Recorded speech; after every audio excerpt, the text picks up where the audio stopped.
Bonjour, Thierry Gandio du service Culture pour une page spéciale Cannes aujourd'hui, puisque se tenait ce matin la conférence de presse, la première conférence de presse tenue par Pierre Lescure, le nouveau président qui succède à Gilles Jacob, et Thierry Frémaux, évidemment, le délégué général du festival. Alors, c'est Pierre Lescure qui a évidemment eu le bon mot. Il a dit, je vous rassure, le festival aura bien lieu. Petit clin d'œil à Gilles Jacob qui va sortir ces jours-ci un roman qui s'appelle « Le festival n'aura pas lieu ». Voilà, alors cette première sélection porte effectivement un petit peu la marque du nouveau tandem.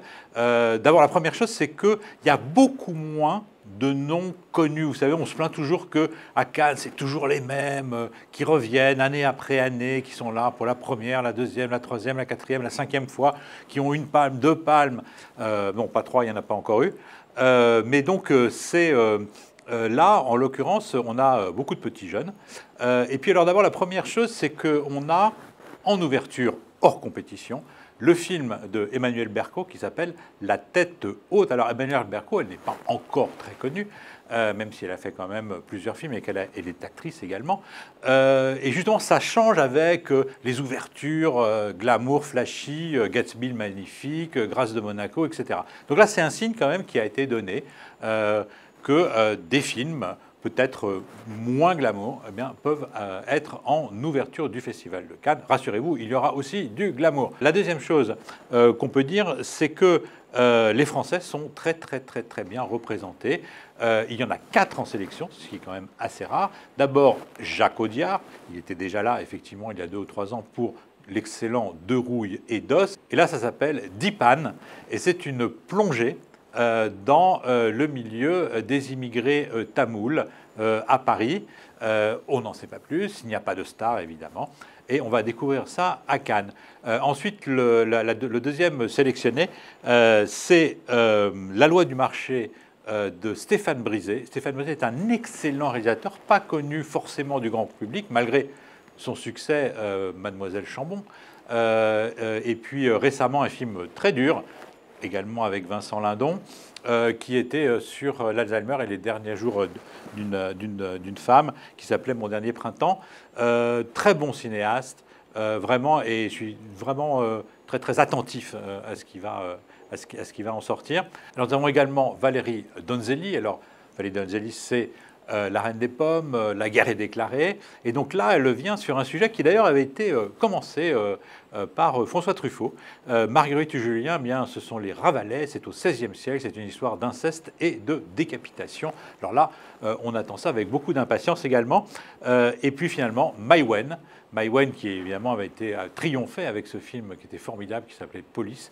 Et bien là, elle vient avec Mon Roi, qui est une histoire d'amour assez, paraît-il, compliquée, qui se passe sur plusieurs années et autour d'un petit enfant. Voilà pour les Français. Ensuite, la deuxième grande vague, eh bien, ce sont les Italiens. Alors là, les Italiens arrivent en Ferrari, puisque nous avons Nanni Moretti, qui a déjà eu une palme.